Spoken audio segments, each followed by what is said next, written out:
vidéo 2. Donc toujours avec Megan, nous allons cette fois-ci au cœur de son métier avec son appareil photo. Donc pour commencer, Megan va nous parler justement de ce qu'elle pratique parce que j'ai une rectification à faire. Tout à l'heure j'ai parlé qu'elle faisait de la photographie thérapeutique. Or c'est plutôt de la... C'est ça, c'est de la photographie thérapeutique, mais tu as employé tout à l'heure photographe thérapeute. Voilà, c'est Voilà. ça. Mais Megan n'est pas thérapeute. C'est l'outil qui permet d'être utilisé pour pouvoir aller générer cette facette liée à la thérapie. Voilà, elle va nous expliquer finalement quelle est la distinction déjà concernant mon lapsus. Voilà, donc comme on vient de le dire, donc je suis photographe. C'est la photographie qui est l'outil thérapeutique. Je ne suis pas thérapeute. Mais donc la photographie va venir travailler, accompagner, va vous permettre de rebooster l'estime de soi, parce que c'est principalement l'estime de soi qui vient jouer à travers l'image. Voilà. Donc j'ai comme outil mon appareil photo comme vous pouvez le voir, mais ce n'est pas mon seul outil. Est-ce que tu veux connaître mon deuxième outil? Ah carrément. Alors je ne peux pas le montrer. D'accord. C'est mon hypersensibilité. Ah, elle est pas trop forte, ma Megan. Non, blague à part, voilà, j'ai appris à travailler avec mon hypersensibilité.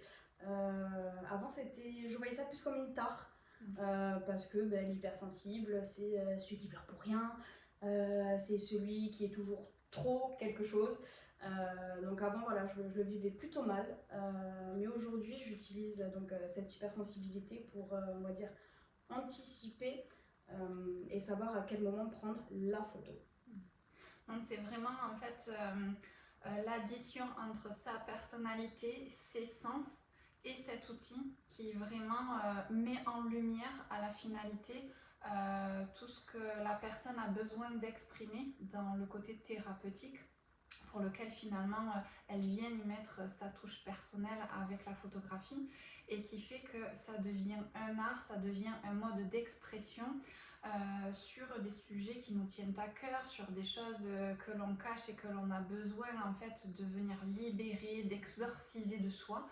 Et finalement c'est une manière douce, je trouve, un petit peu comme une ou un artiste peintre qui viendrait en fait transmuter l'émotion à travers cet intermédiaire qui est là l'appareil photo.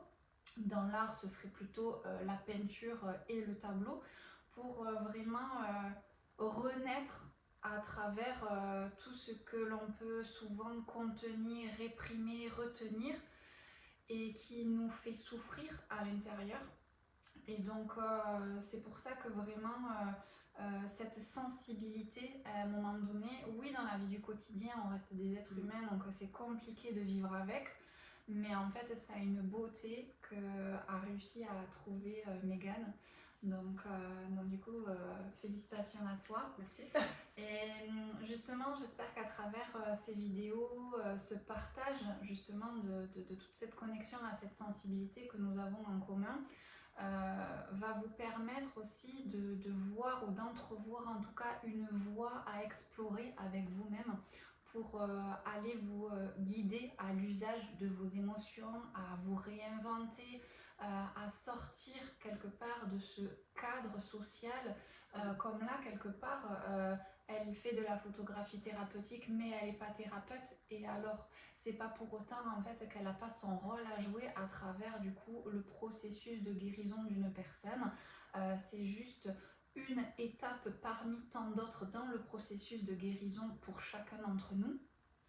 Et donc si justement Megan, tu veux nous parler de comment la photographie est rentrée dans ta vie et de quelle manière tu l'as intégrée avec ta sensibilité sur ce domaine-là. Alors, la photographie thérapeutique est entrée dans ma vie, on va dire, à titre personnel, dans le sens où j'ai voulu mettre en lumière, si je peux dire ça comme ça, un syndrome qu'on m'avait diagnostiqué. J'ai voulu montrer tout ce que ce syndrome impliquait. Je ne connaissais pas la photographie thérapeutique à proprement parler, je ne connaissais pas ce terme, on va dire, mais voilà, j'ai fait ce travail où j'ai fait donc des autoportraits, je me suis pris en photo. Alors la prise de vue, je ne réalisais pas vraiment ce que je faisais parce que j'étais plus en mode photographe, même si c'était un autoportrait, voilà, j'étais vraiment sur la technique. C'est quand j'ai traité mes photos, que j'ai vu en fait ce qui se passait et ça a été le premier déclic. Déjà là je me suis dit bon, il y a peut-être quelque chose à faire avec la photographie et puis j'ai décidé de partager ces photos. Et tous les retours que j'en ai eu, je me suis dit bon ok, là il faut vraiment faire quelque chose. Il faut vraiment faire quelque chose, donc j'ai mené ma petite enquête sur le net et j'ai trouvé donc une formation à Toulon que j'ai fait donc l'année dernière. Et là, j'ai approfondi donc, le sujet en repartant cette fois-ci sur Aix-en-Provence pour approfondir vraiment la photographie thérapeutique et mettre en lumière les émotions. D'accord. Donc, vous voyez finalement souvent à partir de nos propres mots, de nos propres expériences à chercher des solutions, à vouloir s'en sortir, ça fait souvent émerger en fait de belles qualités, de choses à partager, de choses qui peuvent aussi aider les autres, donc sans forcément en utilisant le syndrome du sauveur, hein, mais vraiment dans cette démarche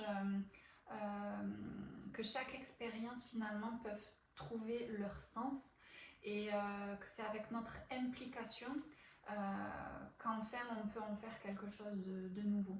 Donc merci à toi de nous avoir partagé ce cheminement-là. Et puis n'hésitez pas, si vous avez des questions à lui poser, si vous avez envie de vous diriger vers ce métier-là, voilà, en commentaire, les liens aussi directement pour prendre contact avec elle seront disponibles. Donc voilà, allez-y, n'hésitez pas, on est ouverte aux discussions. Tout à fait. À très vite pour la prochaine vidéo.